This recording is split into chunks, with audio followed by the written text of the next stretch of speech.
Well, hello there, invisible people. It's good to be doing one of these again on a whim. I am here.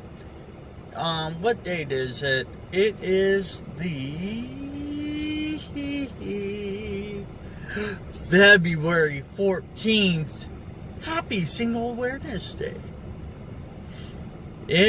Just so anyone who's watching this and doesn't know, it's me, your favorite Android, man-bot, whatever I am, load failure 404, back at you guys with another rant, a rave, maybe more rave than rant. I don't know. If we do raving, it would just turn into a party, and then I won't work.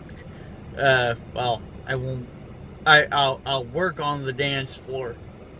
Yeah. And, but seriously though, happy Single Awareness Day to everybody involved, including yours truly.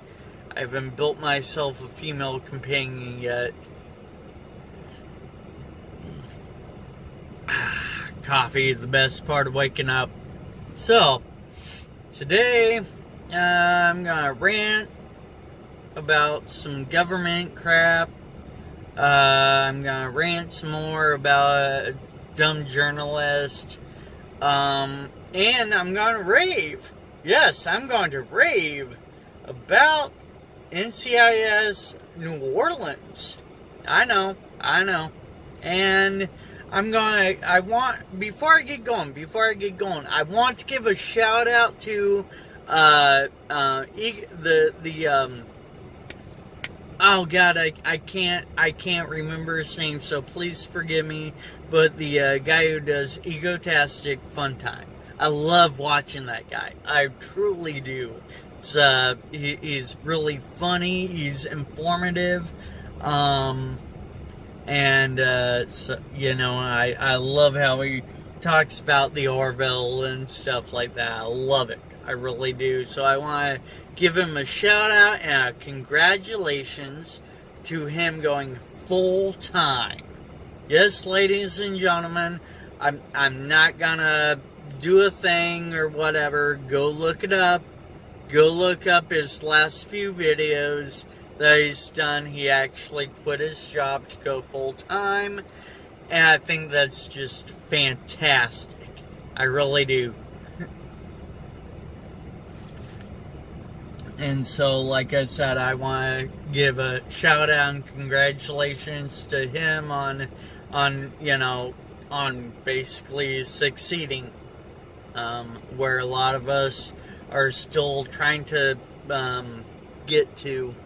But it gives me hope since he got there.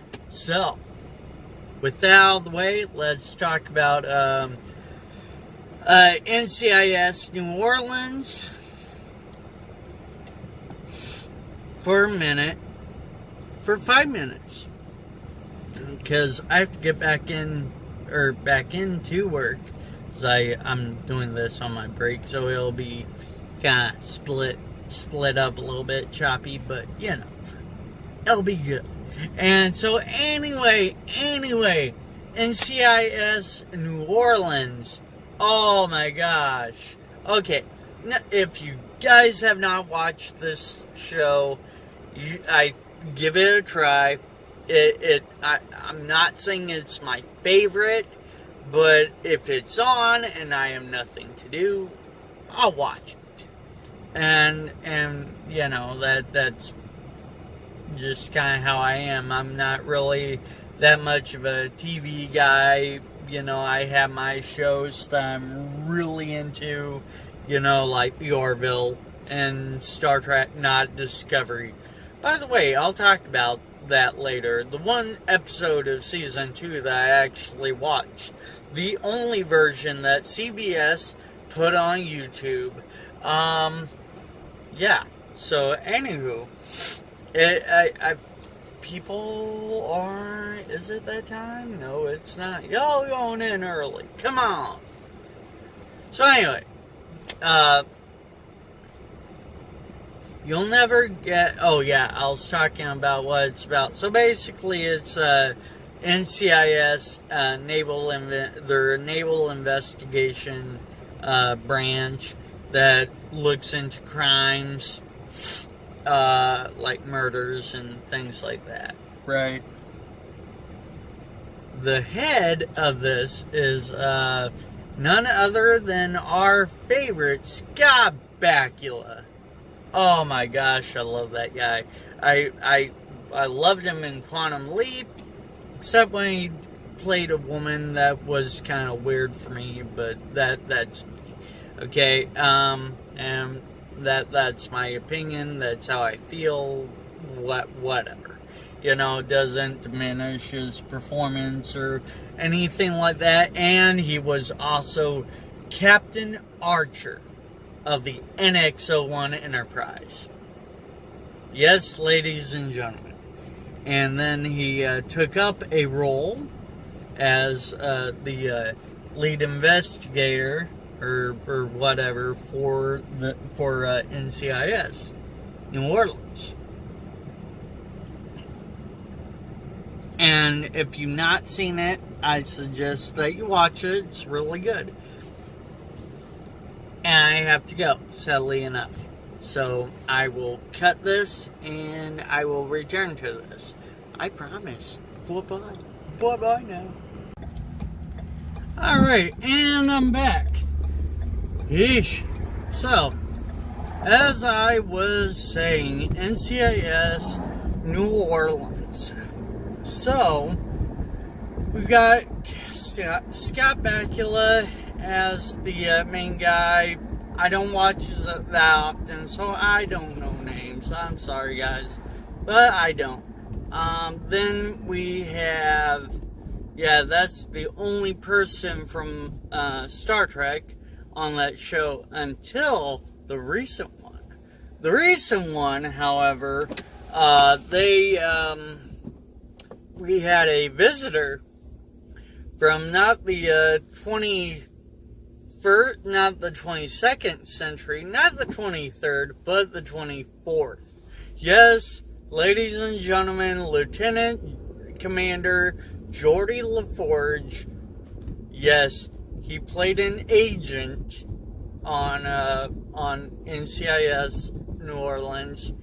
And I tell you what, sometimes it just seems that actors get stuck in a rut, not by themselves, but people who have known them as their character for years and years. Like me, I'll always know Patrick Stewart as Jean-Luc Picard. I'll always know William Shatner as Captain Kirk. I'll always know Leonard Nimoy as Spock, even though they've all had other roles in different TV series and different movies and whatnot. But his performance, all their performances are always good, in my opinion. They really are. You have varying degrees of I don't know, of heart, I guess. But I tell you what, I have not seen LeVar Burton on anything else on, mainstream TV. He's got a Reading Rainbow going again, and that to me is awesome. Or at least last I knew he did, which I think is great. I really do. I loved Reading Rainbow growing up, but seriously, I always knew him as Geordi LaForge first, because I seen Star Trek before I seen Reading Rainbow, and I said, wait a minute, what's the engineer of the Enterprise doing on the show? 6-year-old brain logic. But now, as a grown man, I can really appreciate the versatility in their acting. he didn't come off as Commander LaForge or Lieutenant Commander LaForge. He didn't come off as the engineer. I'm sure there were all sorts of jokes made about it, but he really embodied the role of a what I have to remember who he was. He was some special agent. I can't recall what it was for the CDC or Naval Special Investigations. He is what his character played, and he really, in my opinion, really nailed it. Just from the whole frustration of the situation of the show and everything like that. It was good. He really embodied the character, in my opinion. And that's not me just saying that. I really think so, that he did. Just like Brent Spiner, when he played the quote unquote the great grandfather Commander Data. He really nailed mad scientist. He really nailed bad guy who didn't think he was a bad guy. Genius, yes, but a bad guy. And but we've seen that time and time again, and it's just, to me, it's refreshing. Marta Serta, I believe her name is, Deanna Troi, also was on NCIS, the original NCIS, for I don't know how long, but she was the new head of Mossad, and it was really weird trying to get used to her character, because you always seen her as this loving, compassionate betazoid, who wanted to help people, and then all of a sudden she took on a role that was totally not what you expected, but she did good. She really did good.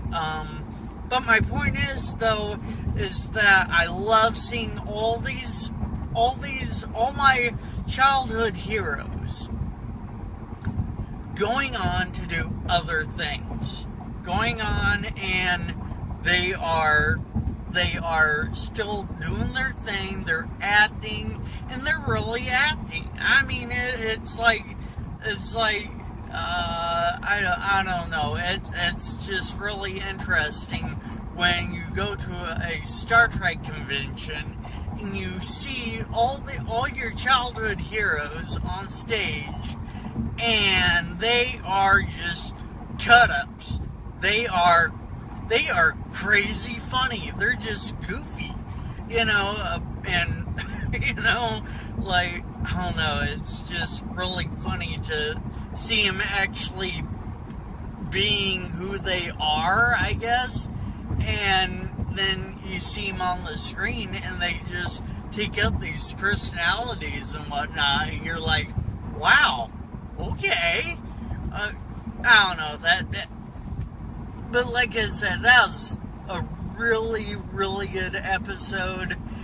I got the hint that LeVar Burton might actually be a continued guest star, or he may be on there full time. I don't know which, but I'm gonna say go watch the episode. Just go watch it. Go watch it. But and tell me whether you think I'm right or am I wrong. But they kind of put the hint in there that made you think that, hey, he he might be on the show more often, which I think is great. I really do. You know, some of these guys you just haven't seen go on past Star Trek, and the ones who have, you're like, man, they really do good. So yeah, anyway, that's definitely a thing. Yeah, you think what else here? Orville. Oh my gosh, I'm loving the second season. If you guys have not seen the second season, you've got to. Okay, because it's really, it is Star Trek. It really is. It's not Star Trek by name, but it is more Star Trek than the Star Trek that CBS has put out on their little cash grab app. And yeah, I mean, come on, when a how do I say this too much? But you know what? I'm gonna kind of give it away because it was last Thursday, so you guys should have had like a week to go watch it. I mean, so I'm not gonna feel sorry for you for giving spoilers. So no, my bad. 2 weeks, because they did not put a new one out last Thursday, so no excuse for you. You get spoilers. Ready or not, here they come. Feel free to skip over if you don't want spoilers. So, you have the last episode that they did basically reminded me of the episode of Star Trek The Next Generation where Data got a girlfriend. And now keep in mind, Data has no emotions or anything like that, so he's just kind of trying to research how to do whatever, right? And by the end of the show, you know, or not by the end, but toward the end of the show, you know, they're making out, and she wants to know what he was thinking, and he said, oh, I was thinking about reconfiguring blah blah blah and making calculations for this and figuring out something for Spot's food and thinking about how much pressure to apply to your lips. And she goes, well, I'm glad to know I was in there somewhere, you know, and just kind of let her down. Kind of understandable, but it's a machine. He multitasks. That's what you do when you're an android. The point is, though, I thought this last episode of the Orville was going to be just like that. And it wasn't at all. I mean, it started out that way, but it took a curveball. Like, what he was asking, or Isaac was asking the people, or some of the guys on the ship, you know, about dating and whatever, because he wanted to, or the doctor had asked him out on a date and whatever, and he had downloaded her entire file into his memory, and so it took the fun out of it. And she's like, this isn't fun, you know, and they have their own version of a holodeck and all that, and so they were on a recreated, you know, a restaurant from where she grew up and all that, and it was real funny. And then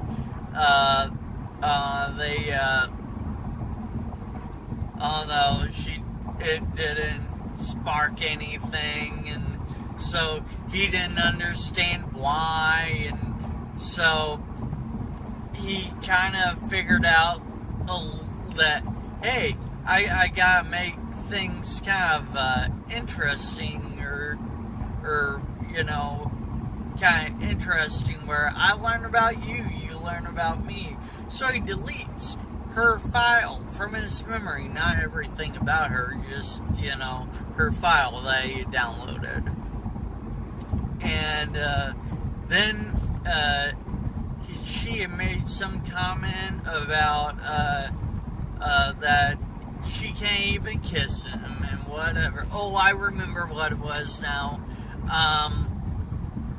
The date didn't go well, and they were on the bridge and talking about something, and how the captain made a cake and whatever for his wife at the time, and who happens to be his first officer. Wow! And somehow they make it work. And so anyway, she shows up at the doctor's quarters, in her quarters, holding a cake, and says, "I'm ready to take you on a date." And she's like, "No, you're not. It's 3 a.m. And he's like, she's like, goes on and goes, "I can't even kiss you. What was I thinking?" And I guess it actually somewhere bothered him, and he went to go talk to the 2 lieutenants who had originally given him advice. And I'm sorry, I can't remember people's names. I'm sorry, I'm better with faces than I am with names. But anyway, Gordon and somebody else, one of the other guys, black dude, I can't think of his name. I'll swear I'll remember at some point. But anywho, they're like, "What'd she say exactly?" So he pulls the data and just, you know, just plays back the recording of the memory in her voice.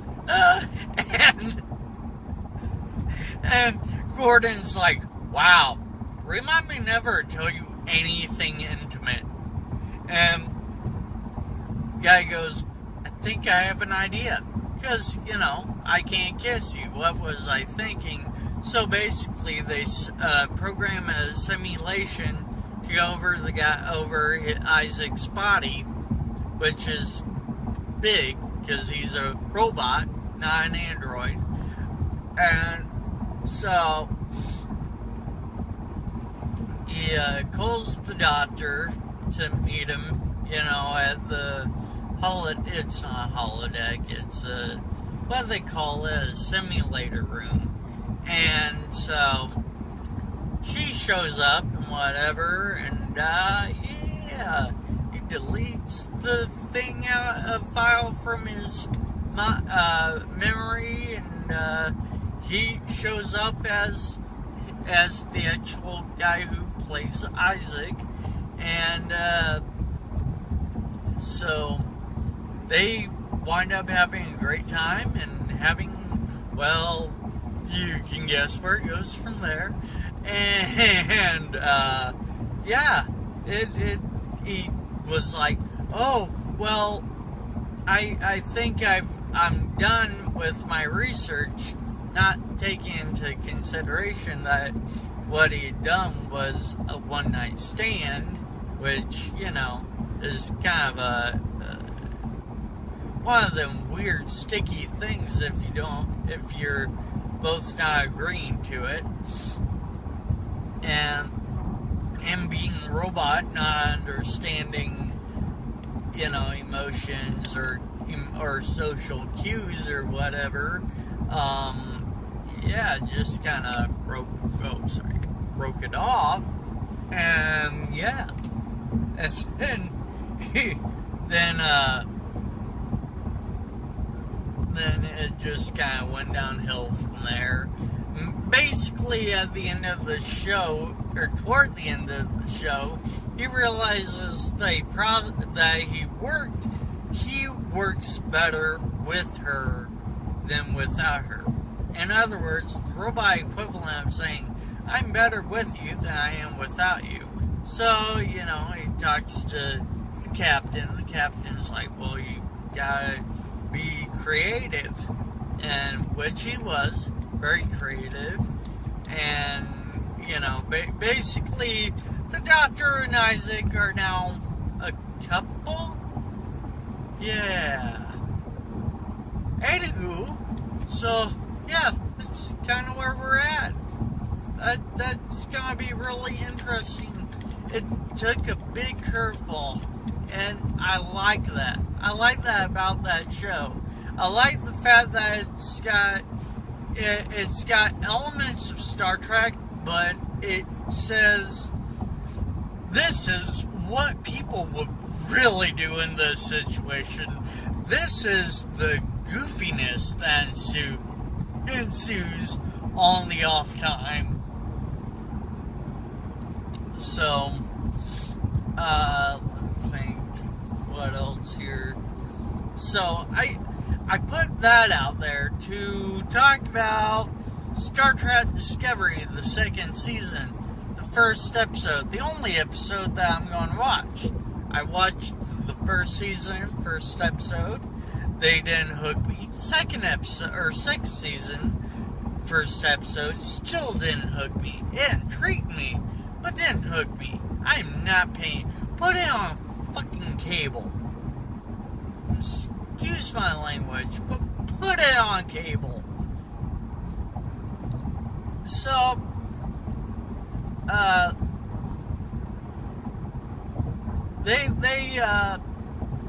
they've been changing things around because us Trekkies we're diehard fans, and they're trying to pull Disney, not listening to the fans, which is dumb for them, as it was for Disney, not listening to us about Star Wars, because I am a Star Wars fan, and yeah, they're starting to listen. Klingons are slowly, I guess, supposedly starting to look more like Klingons. The look and feel is starting to slowly take on a TOS feel-ish kind of thing. We're not there yet. We're really not. And I kind of think they're just gonna wind up screwing it up and combining the Calvin and Prime timeline, and it's just gonna be a cluster. It's gonna be a horrible cluster. But that's me. That's me. They brought on Captain Pike as a replacement for the captain of the ship because he did something. He's gone, dead, something. I don't know. Whatever happened, he's gone. And so yeah, that's a thing. And then you got the gay lover kind of pining or mourning or whatever. And it's like, oh Lord. I seriously don't care that there's a gay couple on there. It just feels forced. Okay? It feels very forced on people. And it should be there, in my opinion, it should be there in the background like any other relationship. And like any other relationship in Star Trek, it's in the background. You have an idea what took place. You can guess what took place. I don't care to see two men kissing. I don't. It's nasty as hell. Okay? It just is. I don't care. I really don't. Alright? So, that can just go away. Because I really don't want to think about that, because why? Really, why? And then you have this whole thing going on with the tardigrades and the lawsuit between CBS and game developer. I can't remember. The guy from Egotastic Funtime talks about it once in a while. All I know is that basically CBS infringed upon a game that's been in development for, I don't know, 2014 or something like that. The guy's just been an independent developer and all that, and he's been documenting this game as time goes on, and his idea and whatnot. So it's out there, and CBS must have just gone, hey, look at this, we have money, screw you, we're taking your intellectual property. And what I love is that CBS is trying to get out of it, because they got sued. Not the other way around. CBS did not sue the guy. The guy sued CBS. Yeah! It makes me happy. It does. I want to see him suffer so bad. Make him suffer like you made a Star Trek fan suffer by saying we can no longer create Star Trek fan films in the quality that we would like to create them. I don't know, that just irks me still. It really does. So, anywho, I digress. So, CBS is being, sued because, well, they like to take things that aren't theirs. And, why did CBS get pissed off at the fans? Pot calling the kettle black? Just saying.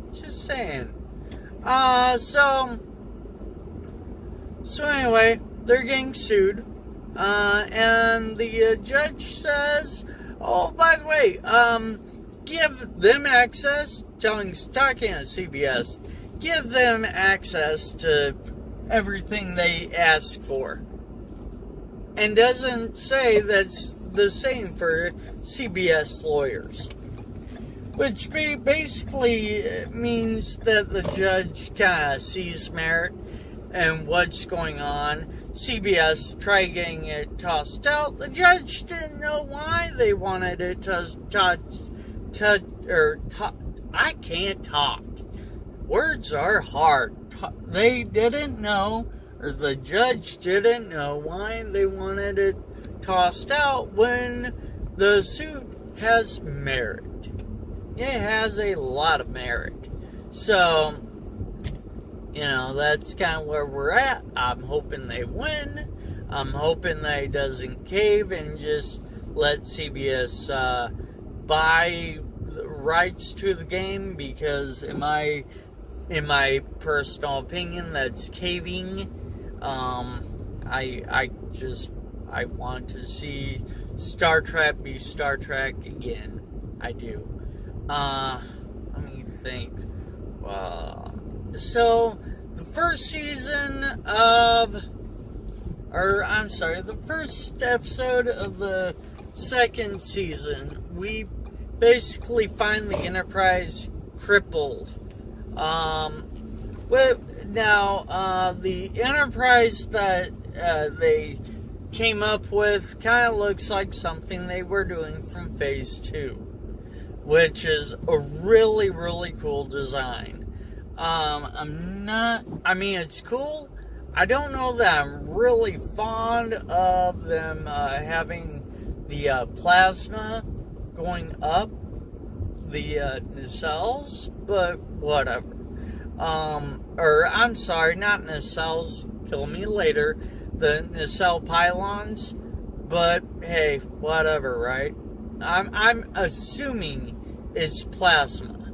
I really am assuming it's plasma from the engines that are going up into the nacelle, or the dilithium chamber into the nacelles.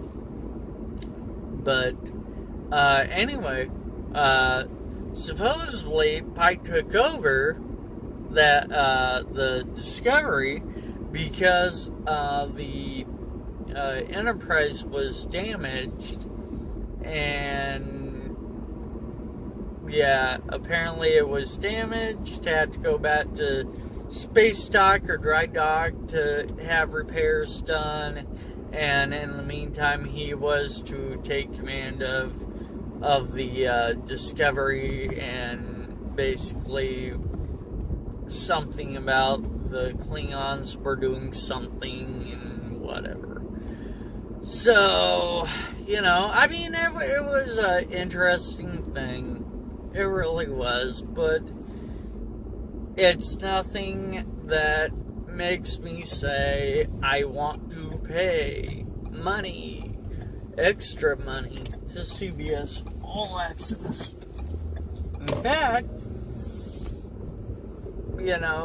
fact, it's done so horrible that Netflix has actually said, we're not going to renew it. We're not going to. I hope they haven't renewed it. Because, number one, Netflix is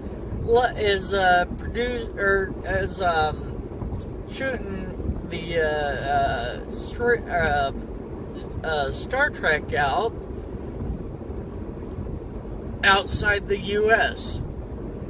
Really bogus. It really is. It's bogus. So, I mean, I already pay for Netflix. So, I guess if I really felt like being an ass, I could, pull a little tomfoolery and change my IP to something that would make it outside the U.S., but I'm not. I have no reason to. I'm not that interested in it. If it was on cable or if it was on Netflix, like I said, I already pay for, I'd be like, sure, I'll give it a go. Why not? But I'm not gonna pay extra. I'm not gonna do extra steps to get a view or whatever. I know the guys from Trek Yards do. I know that Egotastic Funtime does, and that's fine. It's really fine. That's what they want to do, and that's what they want to put their, that's what they want to do. They want to talk about the episode of Star Trek, and that's fine.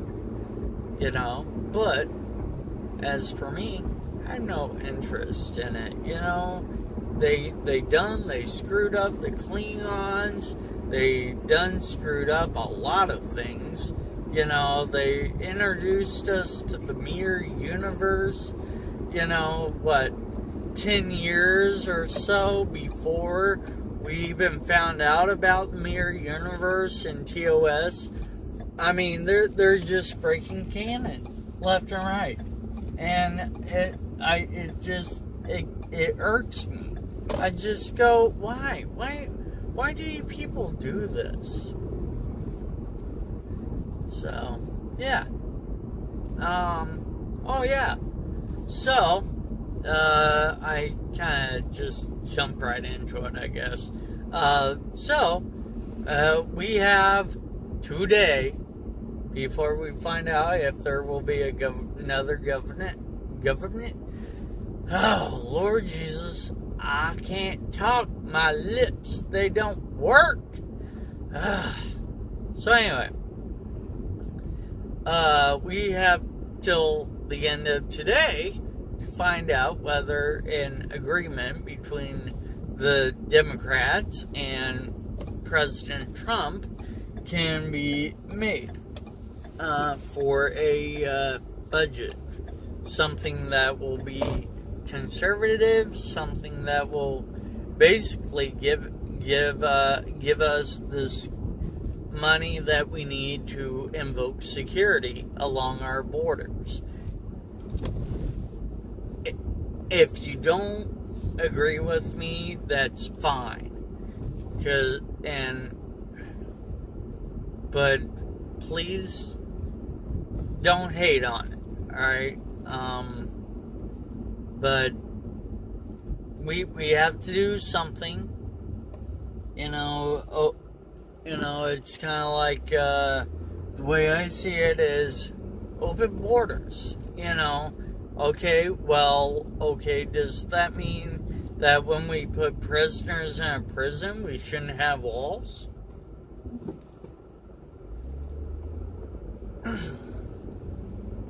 I mean, are they catapulting over the walls? Are they digging under? That's kind of now not really the case. More than not, they're kind of left in there. The guards are doing their thing, as our border patrol will be doing their thing.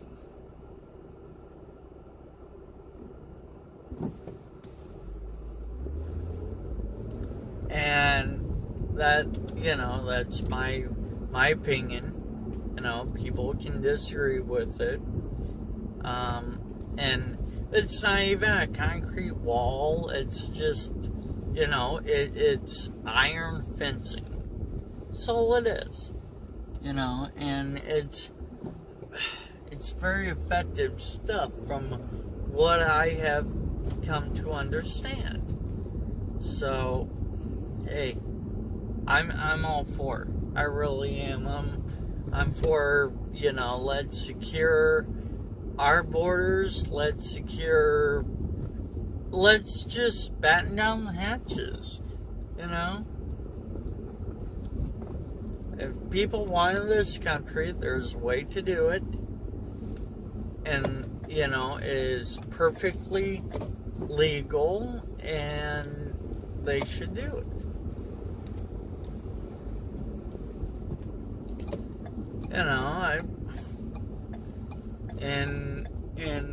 It sounds like Trump's trying to help the ones who are in here by giving them time to go register the papers, to do what they gotta do to make themselves legal,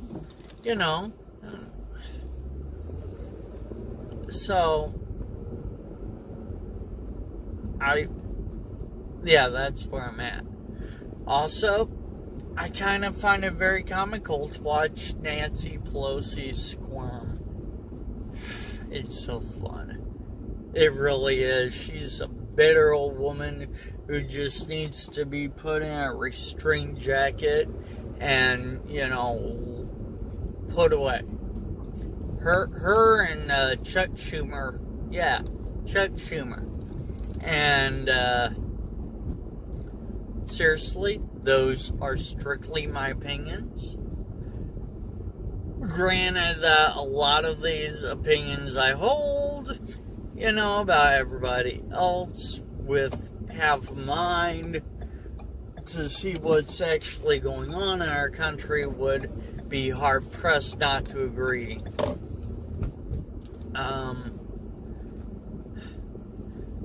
Don't get me wrong, there's Republicans too that I would like to see go away. But right now our big problem seems to be Democrats. We have scandal after scandal, and they don't seem to care. We have one scandal with 3 Democrats who, one did blackface, one did something else. Is accused of sexually doing something, basically forcing a woman to give him a blowjob. And then another guy who did blackface. And then Yeah, that's it. And so, what'll be fun to see is the same scrutiny come over these three gentlemen that came over all the Republicans. Finally starting to see Democratic true colors. They are not for the working person. They are for them. They are for them. They are for their own whatever. They are for division. They want to divide you and I. They don't want us to talk. They don't want us to converse and share ideas and listen to each other and compromise. And that's what needs to happen more and more. You know, people get way too complacent, sent behind a keyboard, and they get real brave doing this. And then, you know, when you're in front of them, they're not that way. They're not abrasive. They're receptive.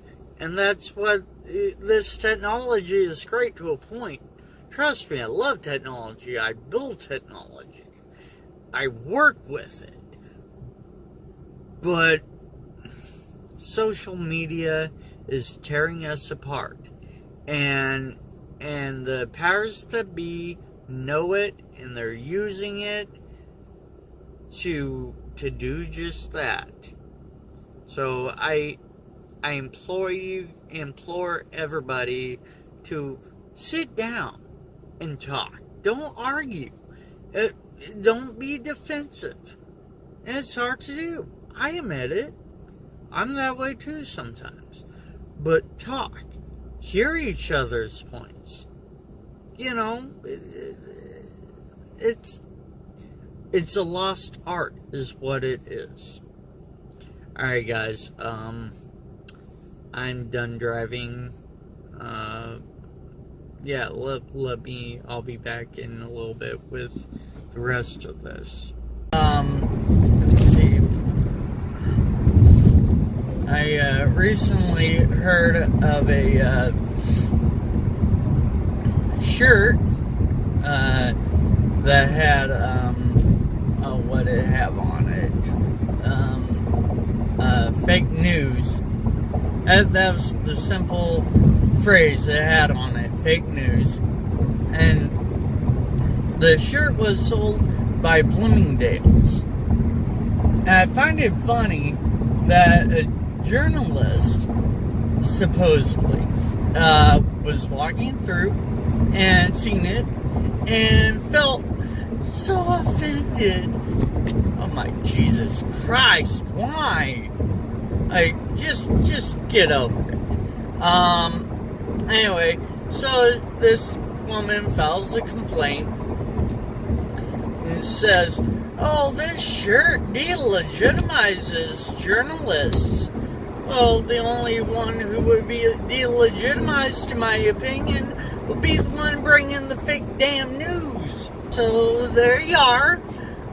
Ones who actually are hardworking journalists to bring real news and coverage of real stories wouldn't give a damn because it doesn't pertain to them. But think that any journalist who sees it would also say, you know what, maybe I should work a little bit harder and do my job to actually to show that it is legitimate.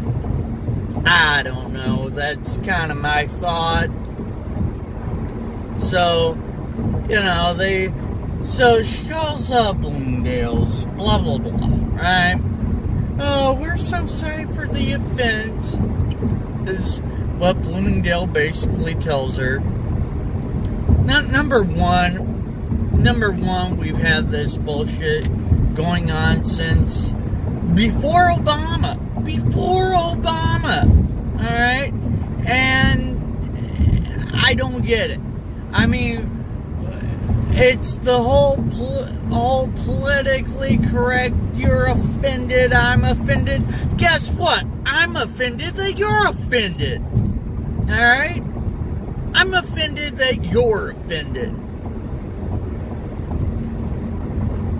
Just some shit has gone past the line and allowed to go on for way too long. And I'm just sick of it. I'm sick of the controlled speech. And you know where that stems from? Do ya? Do I have any history people, scholars, watching this video? Do I? Maybe you know. If you know, comment down the bottom. If not, I'm gonna go ahead and tell you. It stems from Marxism. Yes, it's a communist idea. Political correctness. It really is. If you don't believe me, look it up. Don't use Google. Use something like DuckDuckGo or something like that. Because as much as I do personally like Google, they do like to kind of make answers not show up. And it's sad because they're not there to censor things. They're there to give me information. But, hey, there are always ways around it. What else we got going here? I had so it stems from Marxism or communism, whatever you want to call it. Oh yeah, fun fact for any socialist out there. Also, a Marxist idea.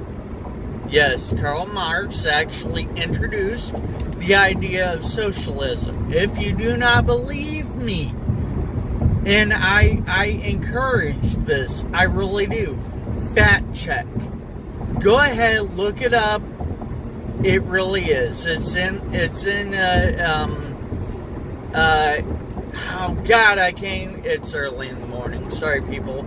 And I just heard/read about that thing at Bloomingdale's and just boils me. I'm really sick of it. I'm sick of this garbage that where people are like, oh, I'm so offended. Oh my God. And it's like, you wimp. My God. I went through half my life being called retarded, gay, crippled, whatever. You know what? I wasn't offended. I got pissed off. And I did something about it. These young people need thick skin. Oh my gosh. It's terrible. Well, I'm so offended. Well, I don't care that you're offended.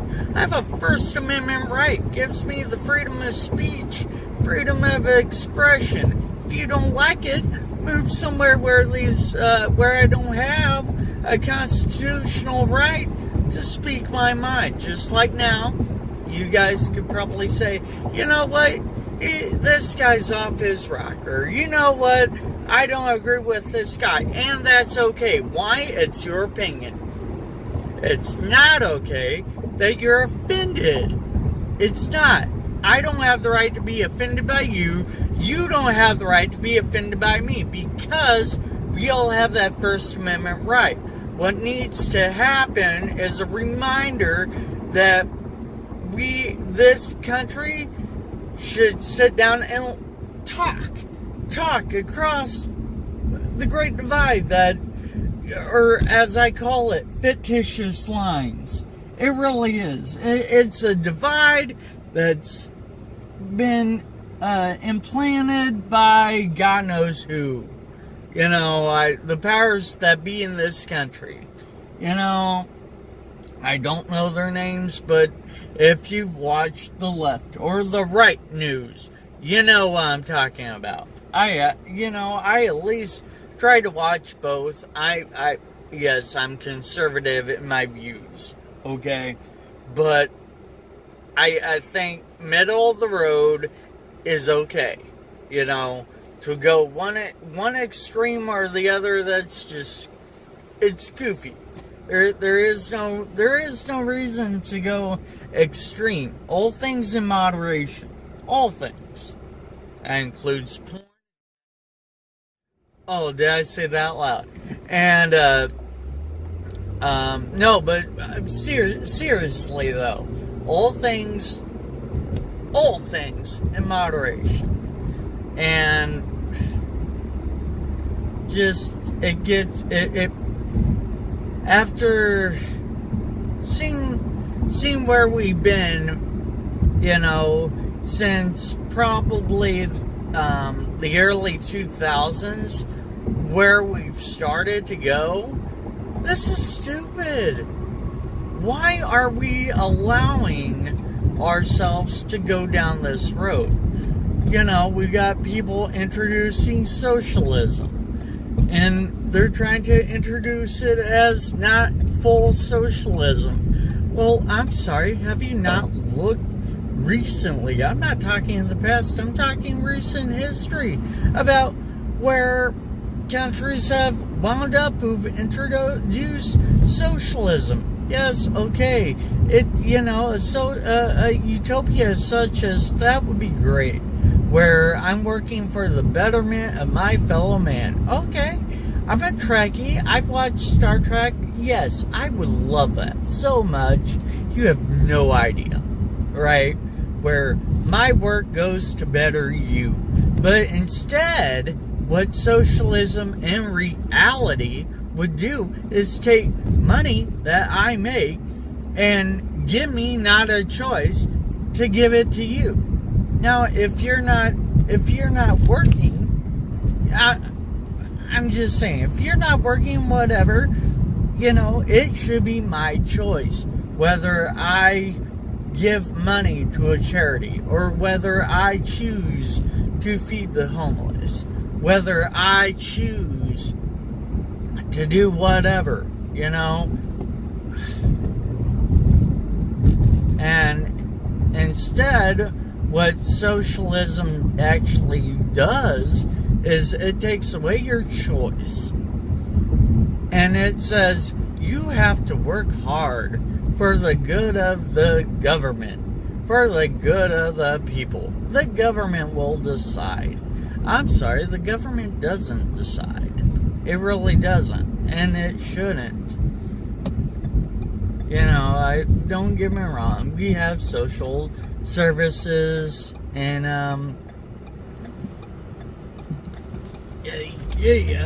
and we have social services that, when they are used properly, they are great. But when you have many things that you can find out relatively easy, if I can find these things out, the government can find them out easier, about pay, where people works, work history, things like that, then I say, that there should be better checks and balances. If a person truly needs help, then they should get it. And I truly believe that. But if a person just wants to leech off the system, that is not cool. In no situation is that cool. It's like I had a girlfriend years ago that her and her mom lived off the system. And I told them one time, I said, who pays for your lifestyle? They go, who? I said, me, the taxpayer. I gotta go. I'll be back to this.